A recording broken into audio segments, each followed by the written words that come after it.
چند دن پہلے کی بات ہے، میں نے اپنے بچوں کی آیا یولیا واسیلیونا کو اپنے دفتر میں مدعو کیا تاکہ اس کی تنخواہ کی ادائیگی کی جا سکے۔ میں نے یولیا واسیلیونا کو بیٹھنے کا اشارہ کرتے ہوئے کہا، بیٹھو، تمہیں تنخواہ دینے سے پہلے تمہارے سامنے کچھ حساب رکھنا چاہتا ہوں۔ تمہیں شاید پیسوں کی ضرورت ہے، لیکن 2 ماہ کی میرے ذمے واجب الادا تنخواہ تم خود مانگتے ہوئے شرماتی کیوں ہو؟ سنو، تمہیں یاد ہے نا کہ تمہیں ملازمت دینے سے پہلے ہم نے اتفاق کیا تھا کہ میں تمہیں ماہانہ 30 روبل ادا کروں گا۔ یولیا واسیلیونا نے منمناتے ہوئے کہا، 40 روبل؟ نہیں، 30۔ یہ دیکھو، میرے پاس معاہدے کی تمام دستاویزات موجود ہیں جن پر تم نے انگوٹھا ثبت کر رکھا ہے۔ 40 کا سوال ہی نہیں پیدا ہوتا، کیونکہ میں نے خادموں کو ہمیشہ بطور ماہانہ اجرت 30 روبل ہی دیے ہیں۔ ٹھیک ہے، تم نے ہمارے لیے 2 مہینے کام کیا ہے۔ یولیا واسیلیونا نے کمزور سے لہجے میں کہا، 2 مہینے 5 دن؟ نہیں، ٹھیک 2 مہینے۔ یہ دیکھو تمہارا حاضری کارڈ، میرے پاس ہر چیز ریکارڈ میں موجود ہے۔ اس طرح طے شدہ تنخواہ کے حساب سے تو تم 60 روبل کی مستحق ہو۔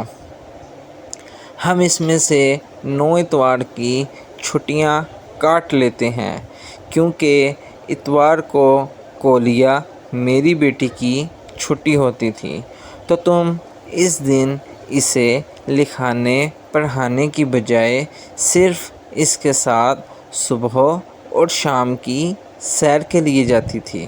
پھر تم نے ذاتی کام کاج کے لیے 3 دن کی چھٹیاں کی تھیں۔ یولیا واسیلیونا کا چہرہ بے بسی کے مارے زرد ہو چکا تھا اور وہ اپنی انگلیوں سے قمیص کے کناروں کو لپیٹ رہی تھی، لیکن اس نے ایک لفظ بھی نہیں کہا۔ 9 اتوار کی چھٹیاں اور تمہاری اپنی 3 چھٹیاں کاٹ لیں تو 12 ایام کے کل 12 روبل بنتے ہیں۔ کولیا 4 دن سے بیمار تھی اور اس دوران اسے کوئی سبق نہیں پڑھایا گیا۔ تم نے صرف وریا کو پڑھایا تھا اور 3 دن تمہارے دانتوں میں درد تھا، اس لیے میری بیوی نے تمہیں اجازت دی کہ دوپہر کے کھانے کے بعد پڑھانے کی بجائے آرام کرو۔ تو 12 جمع 7 19 کو منہا کیا، بقیہ 41 روبل، ٹھیک ہے؟ یولیا واسیلیونا کی بائیں آنکھ سرخ ہو گئی اور آنسوؤں سے بھر گئی اور اس کے چہرے کے عضلات سکڑ گئے۔ وہ اچانک زور سے کھانسی اور الٹے ہاتھ کی پشت سے ناک کو پونچھا، لیکن اس نے منہ سے ایک لفظ تک نہیں نکالا۔ نئے سال کی شام سے پہلے تم نے 1 کپ اور 1 پلیٹ توڑ دی۔ اس کے لیے زیادہ نہیں، میں صرف 2 روبل کاٹ رہا ہوں، حالانکہ کپ اس سے کہیں زیادہ مہنگا تھا۔ یہ وراثت میں ملا تھا، لیکن خیر، اللہ تمہیں معاف کرے، ہمیں ہر چیز کا معاوضہ تو دینا پڑتا ہے۔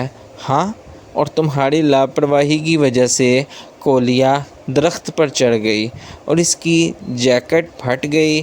قیمتی جیکٹ کے بدلے 10 روبل کاٹ رہا ہوں۔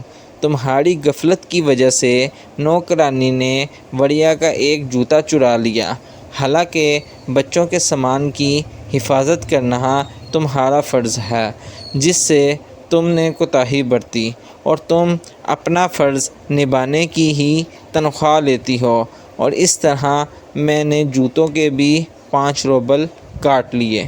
10 جنوری کو تم نے مجھ سے 10 روبل ادھار لیے تھے۔ یولیا واسیلیونا نے سرگوشی کے انداز میں کمزور سا احتجاج کیا، نہیں، میں نے نہیں لیے، لیکن یہ دیکھو اس طریق کو میرے حساب میں لکھا ہوا ہے۔ تم جانتی ہو حساب کتاب میں میں کتنا اصول پسند ہوں۔ اچھا ٹھیک ہے، لیے ہوں گے۔ اب 41 میں سے باقی رہ گئے تو 14 باقی بچ گئے۔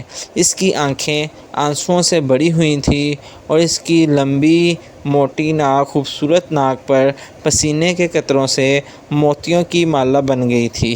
میں غریب لڑکی ہوں، اس نے کانپتی ہوئی آواز میں کہا۔ میں نے فقط ایک بار ادھار لیا، وہ بھی میں نے آپ کی بیوی سے 3 روبل لیے۔ اس کے علاوہ میں نے اور کچھ نہیں لیا۔ کیا واقعی؟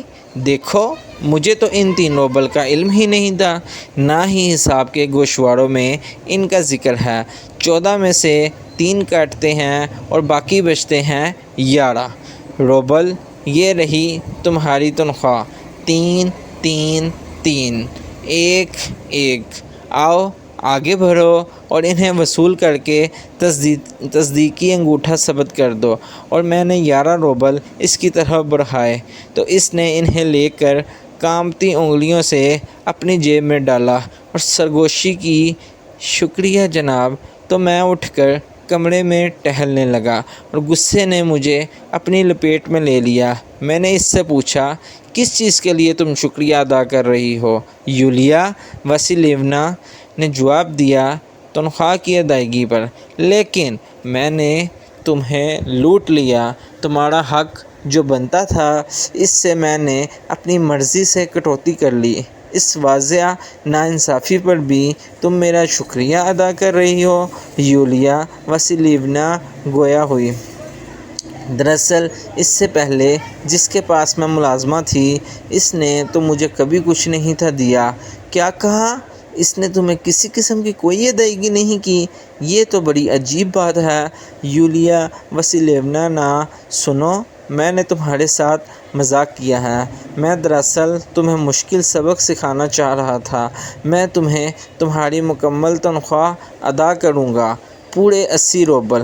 وہ دیکھو، تمہارے لیے تنخواہ کی رقم لفافے میں موجود ہے۔ لیکن کیا تم اتنی ناانصافی کے بعد بھی اپنا حق مانگنے سے قاصر ہو؟ احتجاج کیوں نہیں کرتی؟ ظلم پر خاموشی کیوں؟ کیا اس دنیا میں یہ ممکن ہے کہ اپنے اوپر ہونے والے ظلم سے لا تعلق رہے اور جوابی وار نہ کرے؟ کیا اس حد تک سادہ لوح ہونا ممکن ہے؟ وہ بے بسی سے مسکرائی اور اس کے چہرے پر واضح لکھا تھا، شاید میں نے اسے سخت سبق سکھانے کے لیے اس سے معذرت کی، اور پورے 80 روبل اس کے حوالے کر دیے۔ اس نے بے یقینی اور حیرت کے ساتھ شرماتے ہوئے میرا شکریہ ادا کیا اور چلی گئی۔ اس کو جاتے ہوئے دیکھ کر میں نے سوچا، واقعی اس دنیا میں کمزوروں کو کچلنا کتنا آسان ہے۔ اس لیے ہمیں چاہیے کہ ہمارے ملازموں کا ہم خیال رکھیں اور ہم ان کی تنخواہ اور محنت کا پورا حق ادا کریں اور ان کے ساتھ کسی قسم کی کوئی بھی زیادتی نہ کریں، کیونکہ وہ تو بے بس ہیں، وہ کچھ نہیں کر سکتے ہمارے آگے۔ لیکن اللہ کی پکڑ بڑی سخت ہے، اللہ ان کا بھی ہے، اور غریبوں کے ساتھ ناانصافی کرنے والے کی بڑی سخت پکڑ ہے۔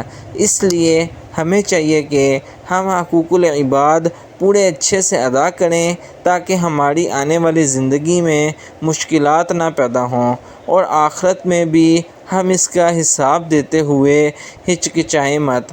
امید ہے ویڈیو آپ کو بہت ہی پسند آئی ہوگی۔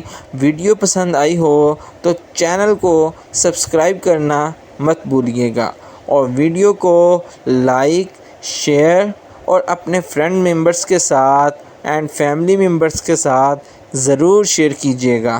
ملتے ہیں کل ایک نئی ویڈیو کے ساتھ، تب تک کے لیے اپنا بہت سارا خیال رکھیے گا اور مجھے دعاؤں میں یاد رکھیے گا۔